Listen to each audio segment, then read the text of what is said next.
Betonline continues to be the world's most trusted betting platform and your number one source for online betting. From the earliest odds to in-game live betting, Betonline provides you with all the action and the ability to watch the games as they happen. With the largest selection of odds on everything from football, the NBA, and college basketball, NHL to UFC. Head to BetOnline today and don't forget to use promo code BELIEVE for your welcome bonus on your first deposit. BetOnline, the game starts here.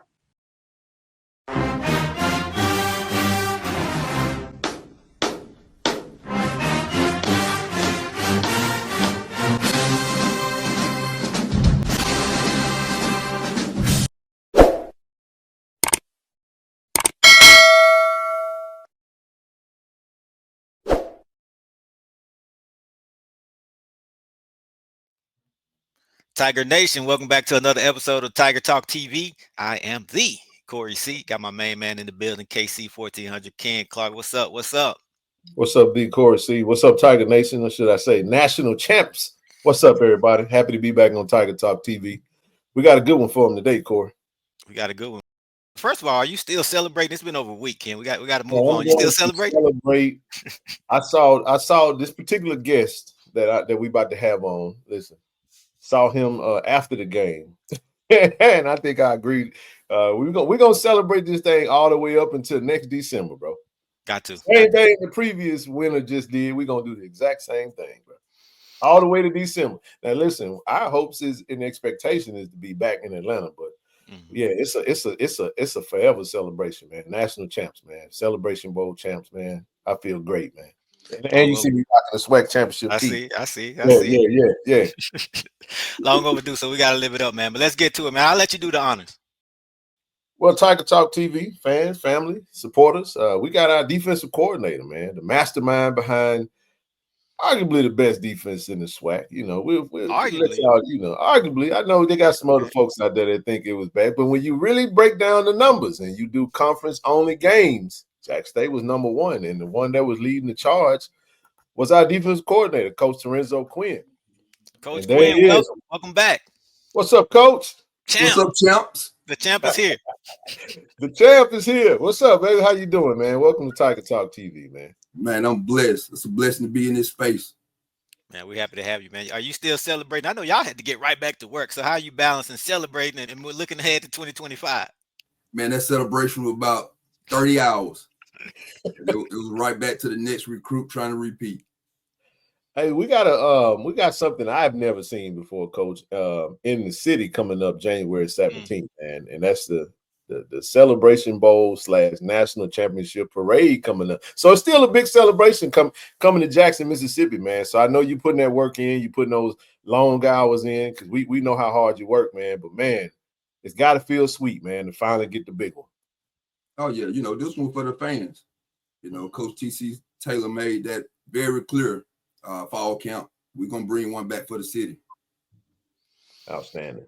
We want to look back on the season. Obviously, you know, we got 2025. You guys are already working on it, but we want to look back. We want to soak in the moment. We want to, if we can keep you here for a minute, hopefully you don't have much to do today because we want to go through game by game. Can you give us that? The fans want to hear some behind the scenes, game by game. First off, let's start with this. This defense was special. We'll talk about it throughout the show, but when did you know? When did you know that this defense was going to be like that? Or did you find out when it actually, as it was happening? Spring football. Okay. You know, season 15 for me. And I'm looking around. I'm telling the guys that just coming to be a part. This was their first year. And I'm looking around and said, fellas, this is different. On both sides of the football. It was different. And it's that time in the spring we made offense look like they couldn't play football. Coach TC will tell you. He said, I didn't know y'all were that good or we were that bad. And you know, here we go in December, man, holding that big one up.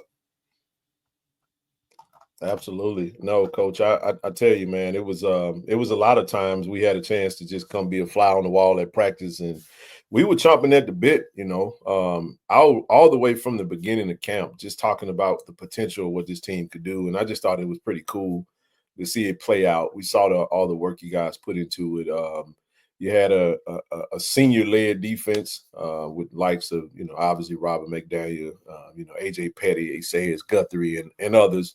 But it is really cool to see Coach Taylor take over in the second year. You get your first time being defensive coordinator, man, and here you are. You win the Celebration Bowl with this group, and I can't wait to really just kind of peel the layers back and delve into the details, because for those that don't know you, Coach, they may not know that you are a very detail oriented, I would say cerebral approach to the game, and one of the highlights for me, I guess, that spoke to your personality was after that Alabama A&M game when you talked about, not outsmarting yourself. You know what I'm saying? And how, you go into that game, we got a big lead at halftime, they come back, everybody losing their mind, like, oh man, this defense.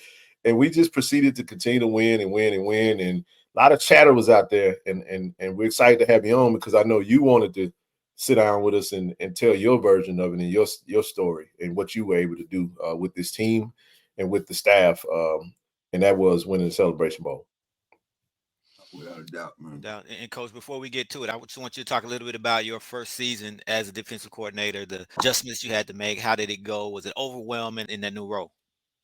Well, I think the first thing is, after the Celebration Bowl, I had an excellent interview with Coach T.C. Taylor, and he said, man, you burn that count on both ends. Like this, you the one it now. Relax, trust the guys around you. And I think, with that being said, I was always in work mode. My wife would tell you it never turned off. Sometimes it's 16, 17 hours on Sundays and Mondays. I always tell them to prepare the kids, I got to feel it.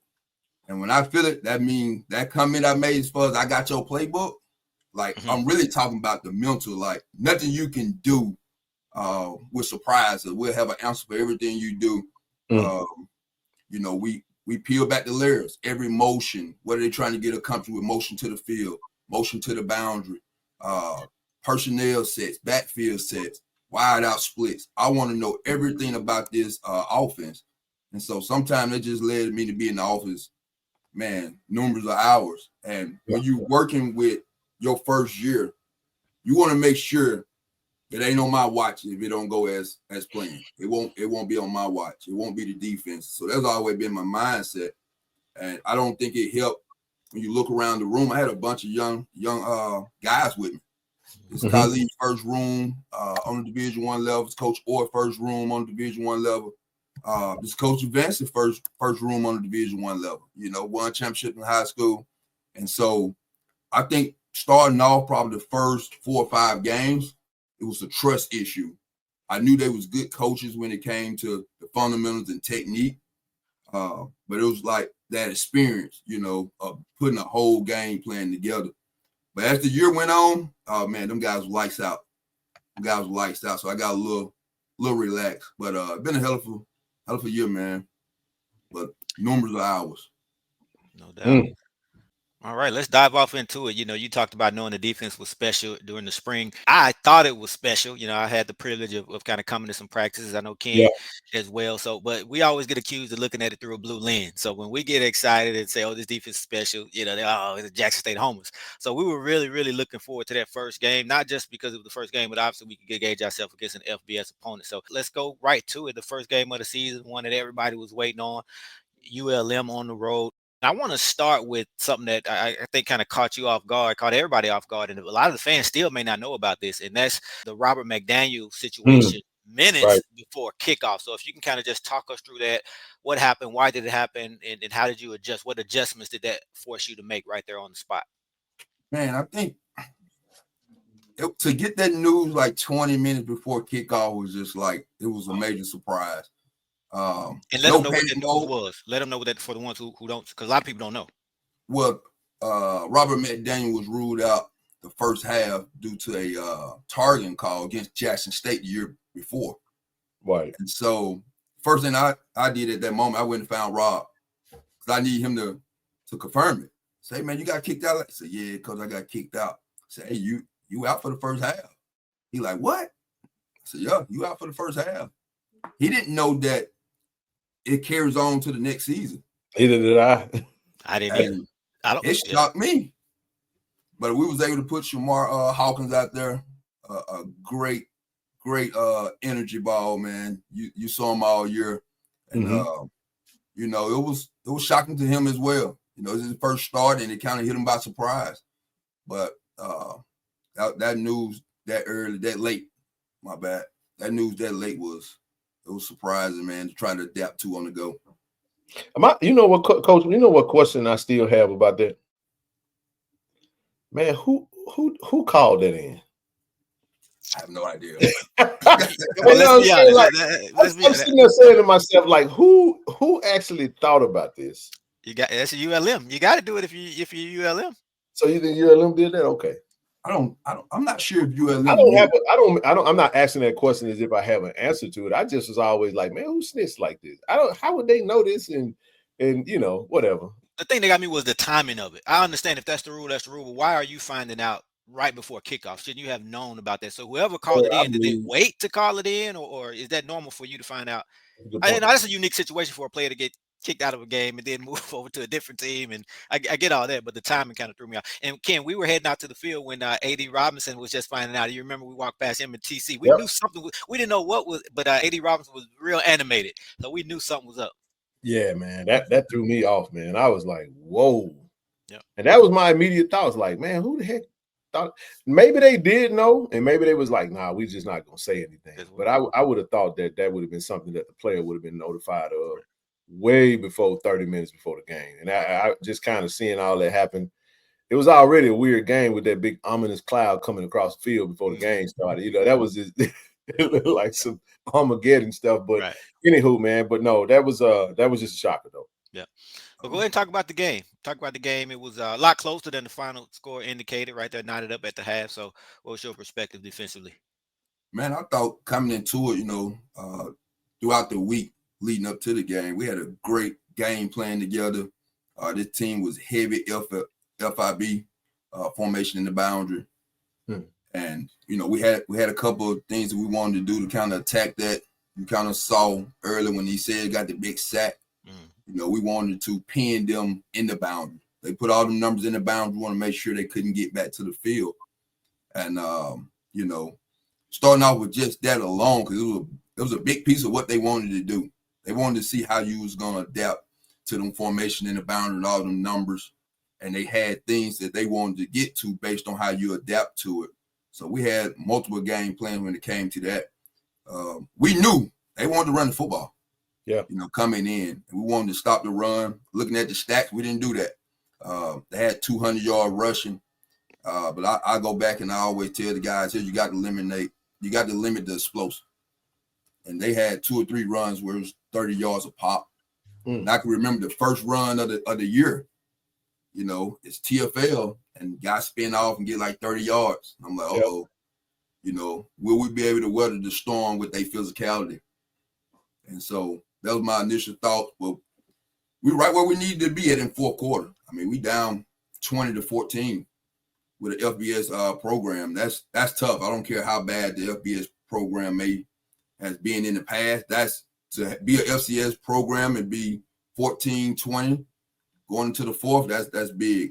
And I knew then that we was going to be A-okay when we got in SWAC play. But, you know, it didn't end the way we wanted. They kind of pulled off late with the 30-14 win. But it gave us an eye-opener where we wanted to be. And I think from that game on, we did what we call a Bloody Tuesday. It was just all physicality. We would not look like we don't belong again when it comes to physicality. I don't care who we playing, Alabama, Auburn. And so we created a practice structure on Tuesdays that called Bloody Tuesday. And I'm taking endo, I'm taking everything away. We're gonna be physical. And you know, the guys I thought later on started to embrace it. You know, they started to buck up right after Coach TC meet with them. They started to buck up, put their mouthpiece in. They knew what time it was. But hell of a game, man. I thought from a defensive standpoint, the stats didn't show where we wanted to be because it was 2 or 3 runs to kind of spike them numbers. But we're right where we wanted to be at in that ball game. Yeah, we were. I mean, yeah, you're right, Coach. We were definitely in that game. When you go back, I just think the turning point of that game was, I think, a face mask call We had just stopped them. We came out. That was crucial, man. Probably one of the most critical calls of the season. And just where we were playing in that game. You go back to right before the half. The defense hadn't really given up much at 7-7. I think we had a drop pass that led to an INT, and it allowed them to score literally less than a minute to go in the second half. And then we come out literally in the second half, march right down the field, tie the ball game up, and then it's just battle mano y mano. We going back and forth, but then even after that touchdown, it's 3rd and long, man. And I think it was Phillip Webb that grabbed that face mask. And man, we always talk about what could have been. What if? Had that not happened. That was definitely a turning point. You got to play your best game, man. You can't hurt yourself. That's one thing we always talk about in the building. We got to eliminate the penalties. And they showed up at the wrong time. They did. Showed up at the wrong time. 3rd and long, bagged up, and automatic first down. They scored on that drive. They did. 90-some yard drive. Yeah, that was the drive that put them up a touchdown. And it was like, man, I just always wondered, we would have had a short field, potentially with, Terrell returning or whoever was returning. I think it was Rico or someone at that time. But, you get us on the 50, on that side of the 50 with the momentum, 14-14, who knows? Who knows? I think the crowd had just got involved in it. Tiger Nation was loud, man. It was on and popping. But that didn't happen. So, we lose that game 30-14, and now we got to regroup and head back home for first home game, Division II opponent. Lane College comes in. Let's talk about your approach to the preparation for that game. You're coming off an FBS opponent. You're at home for the first time, and now you get to play against a D2 school that obviously you should win this game. Let's talk about the mindset and preparation for that. Well, going into it, the preparation just wanted to dominate this team. After you just lost to an FBS opponent, you wanted to come back and make it seem like this D2 school shouldn't be on the field with you. Mm-hmm. I wanted to shut out. That was the message throughout the week.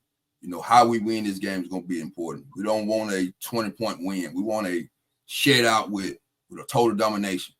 And we didn't get the shutout, man. We didn't get the shutout.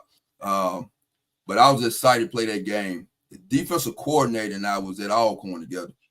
Okay. So I can remember hearing some of the stories, just like how they offensive coordinator was just excited to play. Like, it's a young first-year DC. I can't wait. And my guy he was telling me all week. I was hearing the noise all week from him, and he was just like, Coach, I knew he was in trouble. He didn't know, what he was getting himself into. And so that game was important to get the shutout. They didn't score till late.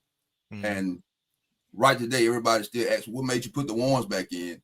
It was that I heard the talk. Okay. Okay. So I didn't want him to score, but he ended up scoring. But, man, with total domination. 106 total yards.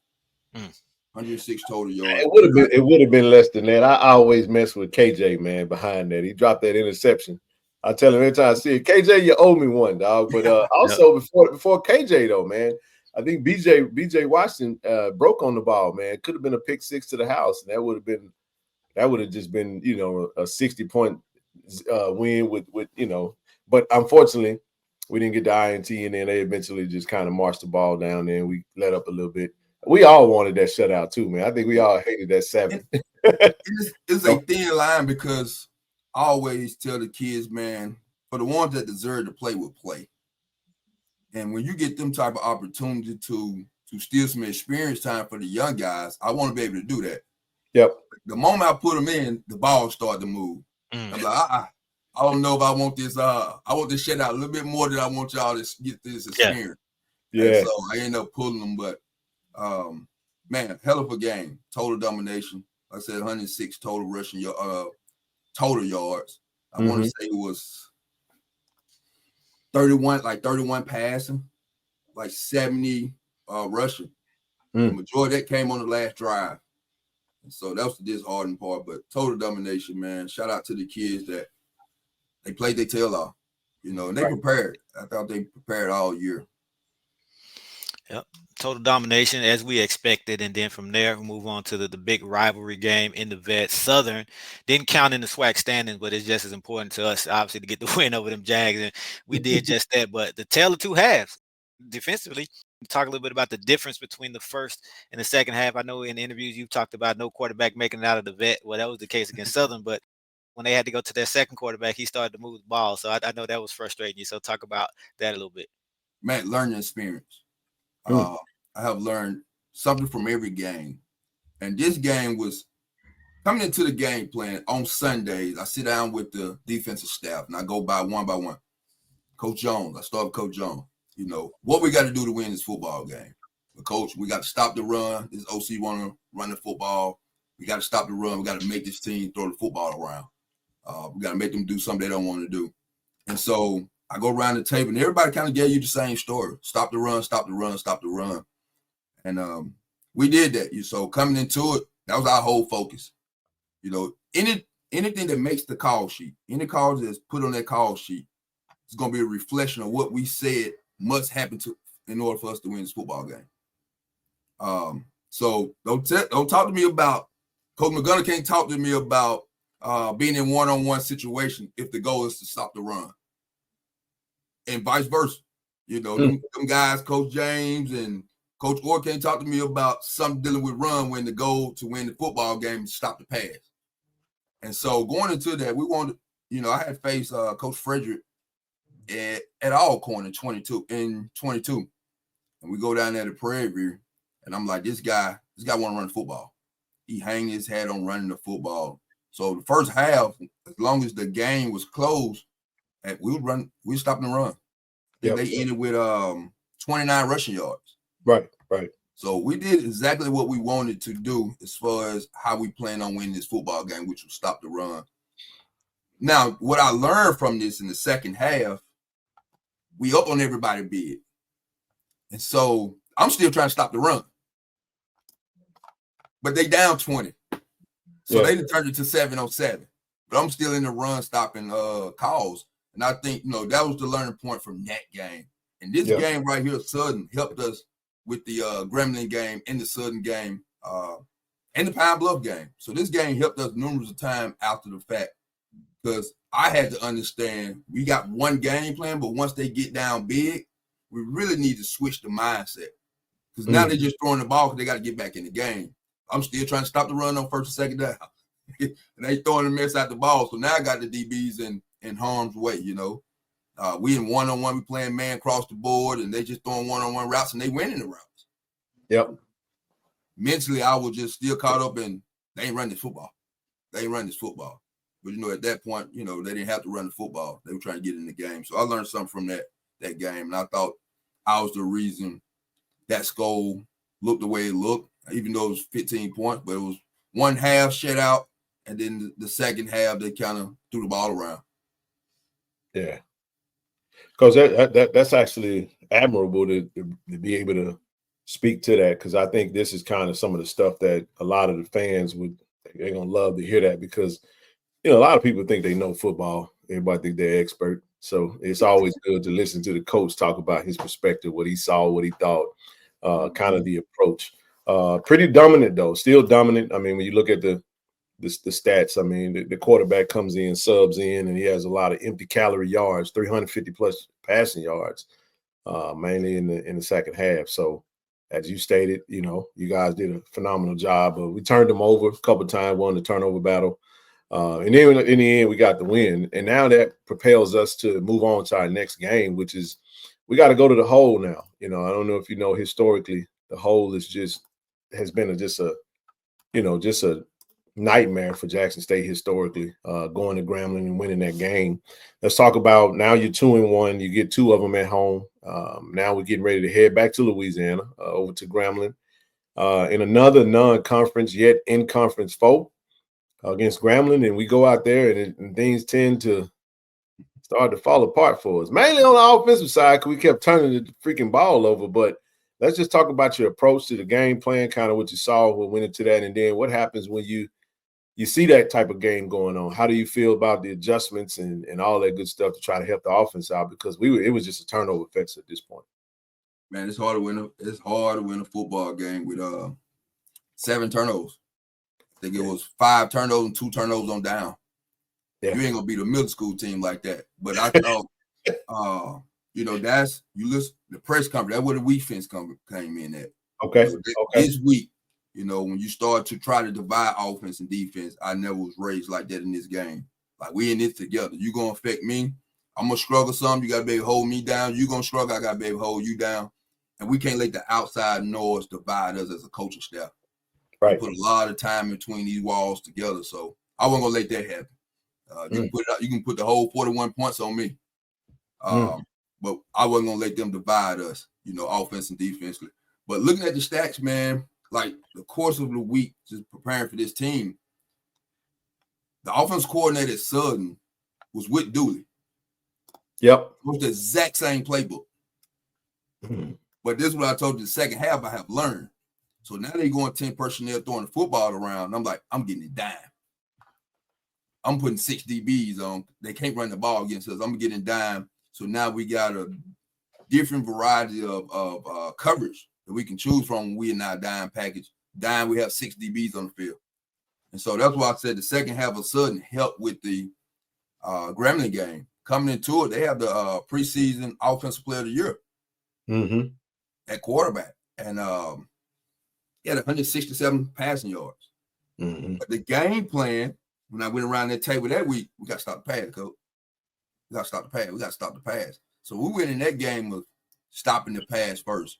And sometimes it's how we plan on stopping the pass. Do we want to force turnovers by hitting the quarterback, getting out the quarterback? Do we want to play coverage? Do we want to get into the disguise game and give them a little bit of everything? And so coming into that game plan, you know, with that type of caliber of player at your quarterback spot, it was personal for the back end, especially after giving up 300 to Sud. So we got in. That's the game he says didn't start. And then all the fans started feeding to it. But we wanted to get into our dime package, play more coverage. And he says he didn't understand it at first, but we had some conversation afterwards. And we kind of got back on the same page. But I'm like, man, this game plan by game plan, you know. That's what one game at a time. What we got to do to win this game, it was stop the pass. It was putting all the best cover guys on the field. And I thought we did that. 270 total yards. Wasn't bad. Wasn't bad defensively. Man, it could have been worse now. We got a couple stops on the other side of the 50 already, and then we forced it to field goals. But we fenced. But that Southern game most definitely helped with the Grambling, especially it's the same playbook. Absolutely. That's interesting, Coach. You mentioned about the personnel with Isaias. So what kind of goes into the? I guess a quick follow up was just, you know, how does that conversation kind of go? You know, when you got to tell one of your captains, hey man, I gotta go a different route. Like, what kind of goes into the mind? So I know you said you want your best cover guys in there, but I didn't even realize that. I mean, now that you just mentioned it, it made me think about it. Right. It had became a big deal. So, you know, Isaias is he the face defensively. That's what they want to, you know, that's what the fans want to hear from. That's what the fans want to see. And so I can remember after that game what happened, he says, and, you know, he trying to make sure it don't come out. But it was just, at this point, it was like, this is what we starting to trust each other. You got to trust me to do the right thing. It can't be selfish. And I thought at the end of the day, that's what we came to common ground about. Coach, I trust you. You know, I didn't roll out there first, but he still played a lot of reps. But that's a testament to what he stands for. Okay. I love having him back in the room again. Oh, yeah, we got our fingers crossed. We got our fingers crossed. Yes. Coach, where do you stand on this as far as that Grambling game and what it did, what it meant for the rest of the season? Because I hear some people say we needed that loss. But as a coach who had to endure that loss, how do you feel about it? I don't think we need a loss to get us going in the right direction. But this the game, I want to say, this is where we selected our quarterback. Yep, it is. So we got anything out of it. It was like, hey, this will give us a best chance to win the championship. And I know guys didn't understand what was going on at first. That Cam McCoy is different. Yeah, he's different. I hate to see him come in at practice. I hate to see him come in. He's different. When I say he can get you 14, 21 points that you probably never counted for. You know, it can be a busted play, and you 70 yards later, you be like, hey, he was by far the most athletic guy on the team. So I think guys didn't understand what was going on at first. But look, you know, that's why you make the big bucks. Coach TC made the right decision, and we holding that trophy up, man. Yep. So that's what we got out of that Grambling game. That's where we found our quarterback. 10 straight out of that Grambling game, Corey. Yeah. Starting with Texas Southern on the road that following week, 43-14 dominant performance. How much did the sour taste in your mouth from Grambling contribute to that dominant performance? We came. It was big. We came together as a team after that loss, because I thought this is where you started to get the media and the fan base starting to divide us. Offense this, defense that. I'm like, nah, it's defense. We in this together. We in this together. So the kids, that had to be the message to the kids. So it started to be we fence. I hear anybody on defense talking about what's going on offense, we got issues. Love that. We have issues. We in this together. Yeah. You know, when we was waking up early in the morning, going to weights, and then after weights, practice, all that, the fan base wasn't nowhere there. The people that feeding the outside noise wasn't there. It was just us, the same faces. So we got to be in it. We got to be in this together. And I thought that's where we came together as a team. And love it. That's where it started. It started that week. You know, that's when you started to hear that word, hey, I love you, bro. Hey, we got you, O. Hey, we got you, D. And we came together as a team.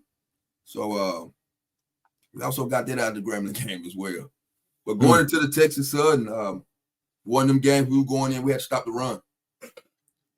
Coach Orr was very familiar with the offensive coordinator. I think he coached him like the CFL or something like that. So Coach Orr was familiar with him because he was on the same team. He's like, oh, we got to stop this run. So we went into the game plan of we're going to donate everything to stopping the run. Our whole focus. DB, we in run fits this week. And, man, we go there and what a game. What a game. 108 rushing yards, but a lot of it was just the quarterback scramble. You know, right full half and then that fourth quarter. But we end up leaving with 223 total yards. And, man, that was fun to get back on the winning side of it. Yeah. You know, defensively, I hate the late scores. At this point, you know, we can't finish a game. Yeah. We playing good the first half, and then we give you 10-14 the second half. And I thought, you know, I was trying to get it out of them. I thought a lot of it was just due to we're not used to winning. We got to gel it together to finish guys off.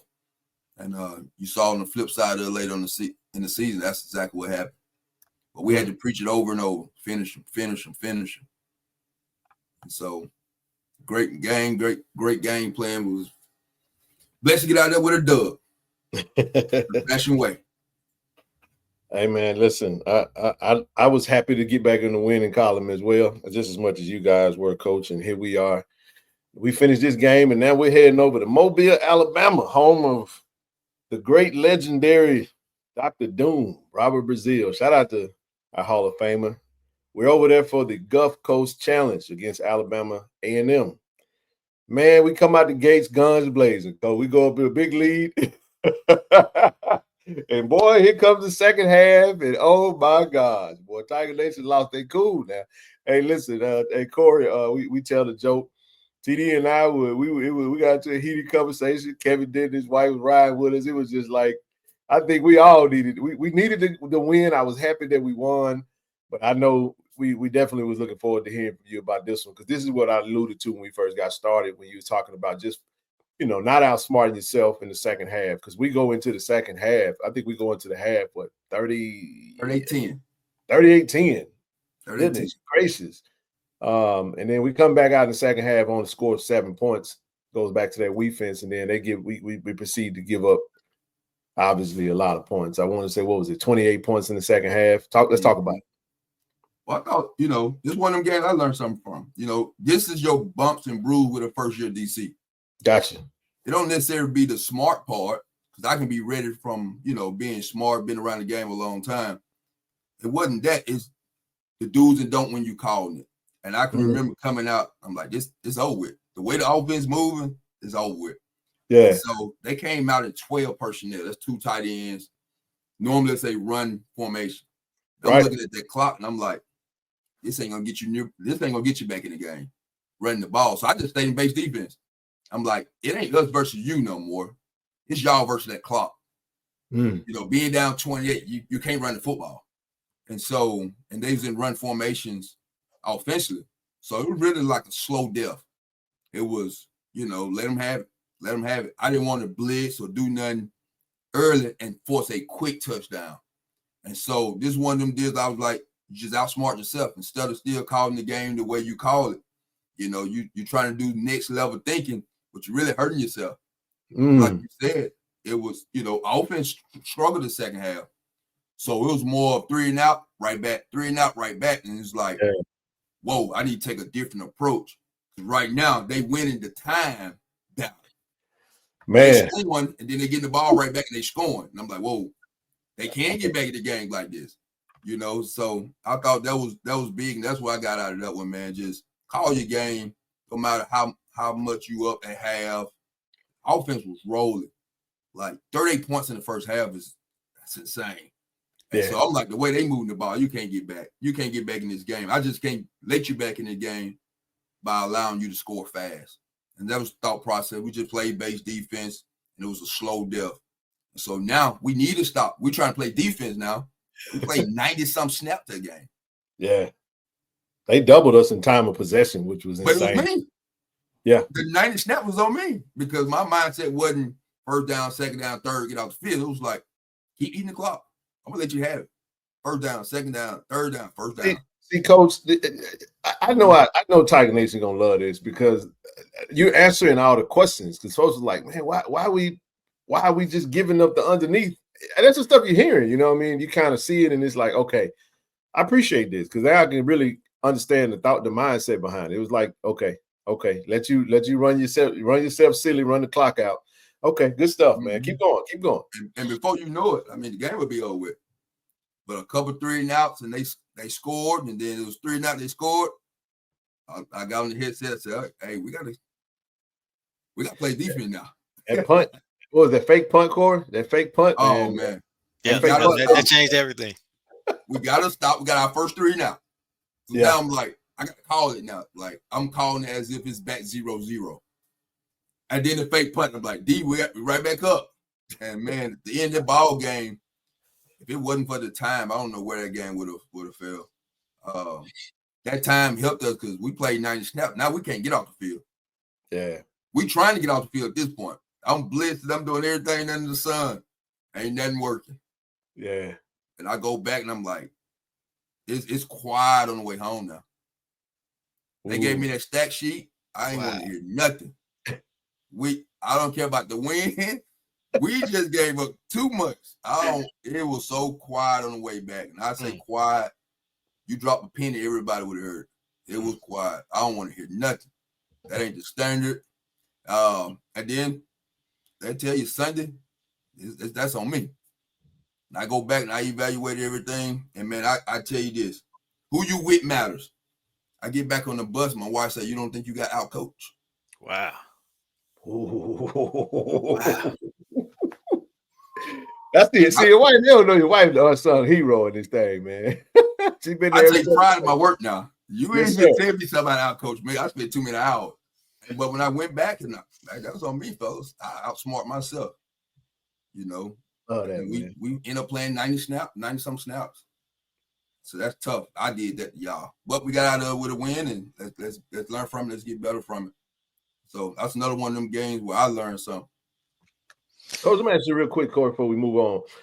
Thought process about players who tend to, you know how you have a big lead and you kind of take your foot off the gas. Talk about, did we experience a little bit of that where the players, now you were saying, now we got to try to get off the field.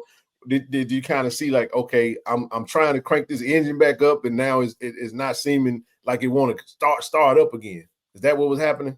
I never looked at it from the kids. Okay. Man, the guys that raised me up in this game, either you coaching it or you allowing it. But you have full control of it as a coach. So if something go wrong, it's on me first. I'm going to look at myself first. You know, I might be heated at the moment. It might be quiet on the way back. But when I calm down, you know, I'm taking ownership. I've always been like that. So I always looked at myself first. What could I have done that game? Well, one, don't ease back, don't outsmart yourself, continue to call your game. But I thought early in the season we did have that problem. We going up big early. I thought the team couldn't handle it. Because now you got the two playing, the ones over there trying to stay engaged, but you look back, they looking in the stands. Everybody, like, hey, man, what's the FAMU score? Mm-hmm. We was asking for scores on the side. It was all that. Yeah, I remember. Yeah. We grew, and Georgia, we grew from this game alone. Good deal. Coach, one thing I love is the accountability that you always take after an unacceptable performance. The Southern game, the second half, and then this game as well. How important is that, do you feel, to take that accountability, and what does that do for the team when the players see you stepping up and taking responsibility when it comes to your part and the role that you played in that performance? I have no idea. Because that's who I am. It's not fake. That's, when I messed up, I'll be the first one to say, hey, that's on me. What can I do to make it better? How can I prevent it going forward? And I try to get a lesson out of it. And it's only going to make me better. And so that's what I got out of them games, where I took ownership because it was on me. If it's on a player, he shouldn't be out there. Because I have control of not having him out there or having him out there. Mm-hmm. So it's still going to come back to me. Regardless of where you want to point the blame to, it was that player. Well, you got him out there, it's still on you. Yep. So that's how I look at it. That's how I look at it. All right, and from there, the big one, the one that everybody had, not just Jackson State fans, but the entire SWAC and even the HBCU community, because we knew that this was probably the indicator of who would come out of the East, and we're talking about FAMU. So I don't need to even build this one up. I'll let you take it. I think the most rewatched plays of the entire season were the turnovers that we forced in the fourth quarter in that game. So just talk about, you can start from the Sunday or however you want to build up to it. This the one I wanted to dominate. Because hearing the talk, I wanted to dominate, like physically pose our will in this team. And, that conversation was everybody hyping the quarterback up that year, that game. And I was like, fellas, we looking at, I don't know what they looking at. You stop this run and you stop him from rolling out. This game won't be close. And so this game for me, they gave us a bye week, first of all, before this game. Yeah. And they was real simple. They just had a bunch of motions. And so for the ones that don't know, I've been an offensive coordinator twice before I became a defense coordinator. So I see everything from an offensive side first. And I'm saying, fellas, it's the same 3 or 4 plays out of 11 and 12. But this is how they get into it. They're just going to motion the X. Hey, they're going to motion tight end back. But look at the final picture. It tells us everything we want. And so we just kind of focus on the motion plays and things of that nature. And like I said, the message that week was stopping the run and stopping him from sprinting out. And I thought what was so unique, he never sprinted out to his left. The OC always protected him on that. So we were watching the sprint out cut ups, and I'm like, can't remember the exact numbers, but it was, if I had to guess, it's something like 18 to 20, all going to the right. So I'm like, all right, fellas. All right, here's the first thing. It's always field pressure, the ball get on the defensive right hash. He will not sprint out this game at all. Because a lot of his explosive with him extending the play, but it was with his legs. So we go back watching the passes or the cut up, him throwing from the pocket. And it was like, he's not who y'all think he may be. You know what I mean? So we took that and the kids ran with it. So I was disappointed at the 21 points, to be honest. We knew exactly what this team was going to do, when they was going to do it. One of them was like a fake check with me that you saw South Carolina try to steal. Yeah. But it was, every time you check, I'm going to check. I call it playing the video game. So their offensive coordinator was big on fake, and then look and see what the defense in. I'm like, fella, we can't live like this. We can't let the offensive coordinator see us in 4 down, see us in 2 high, and call his best play he got. So every time they check, I'm going to check. And so coming in, they knew that. So I thought they did a great job of trying to fake it and then try to get something cheap while the kids were looking to the sideline. So they scored off that. And then I think they ended up losing a one-on-one battle battle, and in a situation where they went under center, we knew it was 100% shots. They're running every blue moon to keep you honest, but if he ever went under center, it was shots. So from a game plan standpoint, we wanted to double team the outside wideouts. And just one of them situations, man, I got the 2 safeties in, and he went under center. I'm yelling shots, and they looking, they nodding their head, but they react to run. I'm like, what do the game plan tell you? And we give up a big explosive, but them two passes kind of spiked them numbers, because both of them like 60 yards apiece. And I'm like, fellas, like, we can really dominate teams if we just live in the moment, stay engaged into the game plan. They only had like 63 yards rush. Yeah. And you take them 2 plays away, man, they probably had 100-some total yards. It would have been total domination. So that's the game where it still hunt me today, because I really wanted to win that game from a dominated factor defensively, you know. But we was able to close it out the last 3 minutes. Game closed 20-21. And third down, we knew they were going to try to get the ball to their number 1 guy. And I think it was Robert McDaniel get a great jam on him, force him to hold that ball second later, and there you go. Fuller Webb in the end zone. So, man, hell of a game, though, man.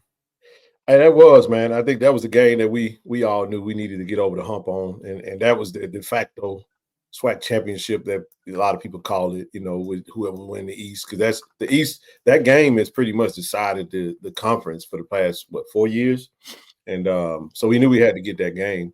The question I do have for you in regards to that game, Coach, is that now that we got this game out of the way, and it starts the beginning of the 0 points given up in the second half. What was the conversation like in the locker room? Because I kind of want to get the mindset. We gave up 21 and we didn't give up any more points in the second half. We pitched a shutout, and then we proceeded to go on this streak, which concluded for the rest of the season. I think since FAMU, we only gave up a total of 20 points in the second half for the entire rest of the season. So what was the some of the conversation like in the locker room? I know you said what you wanted to do. Now it's 21. I forget what the score was at halftime, but let's talk about that conversation with your defense. Well, we always come together. I meet with the coaches first. Like, hey, what are you seeing? What are you seeing? And I can remember Coach Jones saying, "Coach, they ain't do nothing different. Like the game plan there, Coach. I don't think we in tune in the game plan. Like, Coach, how we give up a explosive and he under the center?" I'm like, that's a great question. So I'm writing these notes down, because now I got to go address the team. And so after that, I go from the coaches to bring up the whole defense. And I'm like, hey, fellas, they don't score no more now. Everything they have scored, we gave it to them. And so now I'm reciting all the tendencies they may have. Under the center, what we expect, shot. What we doing safety wide, we double team outside wide out. Like, he loved had the sprint out, Coach. Hey, if they motion, all little tied to the run game. Like, it was, everybody was back in tune. So I thought at that point we start to really grow into finishing opponents off. Like, let's not give people anything no more. Like, I'm begging y'all at this point. Can we do that? And they're like, yes, sir, let's do it. And from then on, man, them guys just, their focus was a little different. That FAM game, like you said, they knew it was at stake. Yeah. And it just carried on for the rest of the year. It just carried on. Halftime adjustment. This week 8, but it's game 7. Like I said, it's me with 15 years experience, and then I got a bunch of youngsters, and they jail. So now I'm hearing more from them. Now I'm hearing more from the box. Hey, Coach, on first down, this going on. Hey, Coach, on second down, we're getting a bunch of this. Hey, third and short, all been 100% run. And so now I'm jocking down the next series of first down, second down, third down, based on what they have in their playbook and what we already have on the call sheet. And so I thought we all came together, not only just the kids, but the coaching staff. You start to hear them now, because now everybody, they've been in the system for 7 weeks, 8 weeks. They kind of understand what I want and how I'm going to attack people, and they have their own way. So everybody just kind of came together, and, man, it carried on.